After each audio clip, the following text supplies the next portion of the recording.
Hey, so today was day two of running, and I am going through this leadership and personal development program that uses running as a modality, and they go run in beautiful places. And in less than 12 weeks, I'm going to be doing a trail run, 22 miles through the Grand Tetons in Wyoming. I'm not a runner. Let me restate that. I'm not going to reinforce that identity.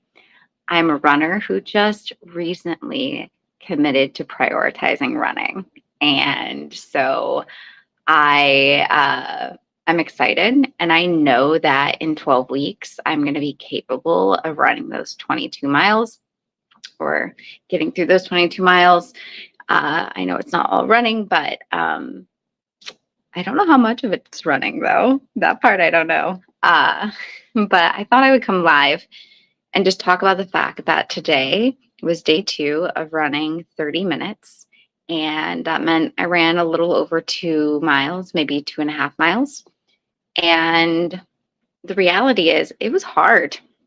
It was real hard. And especially last night, a lot of head garbage came up. A lot of what are we doing? This is hard. Maybe it's too late, like at night, because I was doing it at like 9 o'clock at night. I hadn't eaten dinner yet.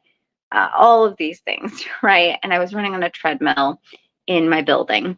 And there's a fitness center in my building, which I feel very fortunate for.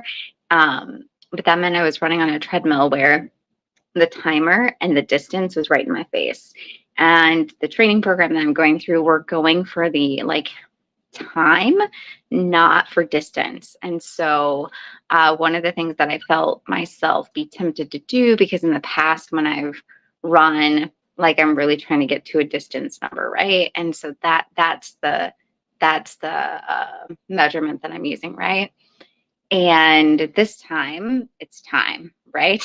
And so I had the impulse to go faster so that it was done quicker. And I had to keep reminding myself, it doesn't matter how fast you run, you have to run for 30 minutes.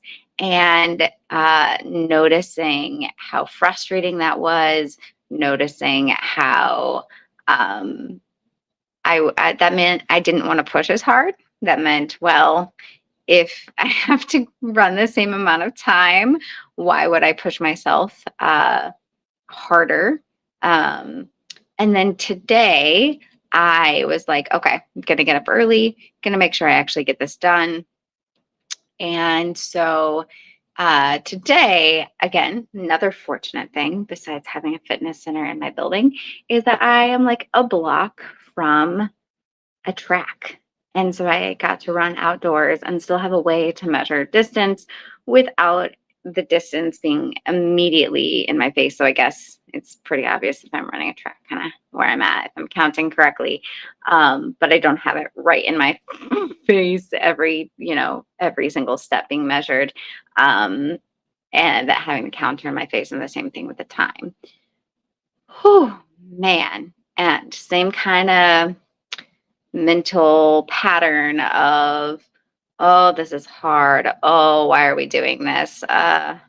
Maybe we could just walk. Like all of these um, unhelpful patterns, and also some like shame and blame and criticism. I guess is even a better word. Criticism of, if you're struggling this much right now and you haven't even run a mile, how in the world do you think in 12 weeks you're going to be able to handle running 22 miles through the mountains when you can barely like get yourself to run a mile on a flat surface on a track, right? And so the struggle was less about, am I physically capable of doing it right now? Because I am.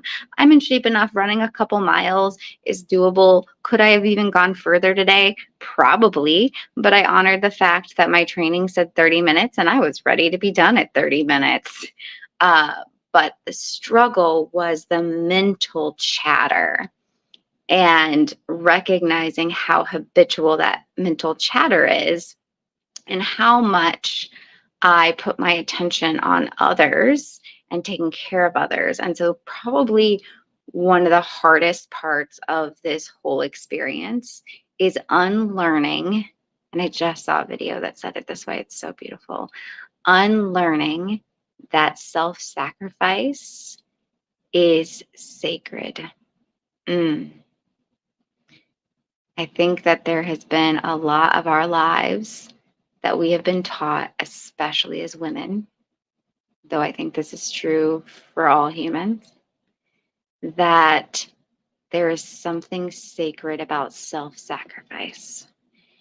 And the reality is, when we are constantly showing up for others, we teach ourselves that we aren't important enough to show up for. And that's a huge reason why I am doing this training and going on this experience in the first place, is that I can set the intention that I am one of those people worth showing up for. Again, I'm quoting that beautiful clip that I saw recently, and know that I deserve to fiercely and consistently show up for myself in the same ways that I show up for others. And so that's really what this challenge is for me. Now, do I want to physically be in shape? Absolutely. Am I excited about running and seeing beautiful places and getting to go on trails and seeing parts of the country that most people never get the opportunity to? Absolutely.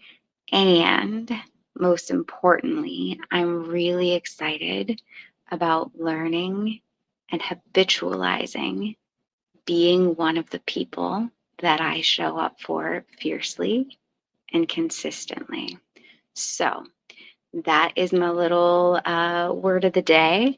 I'm going to get myself into the rest of my day. Now that I have shown up for myself, I'm going to go show up for others.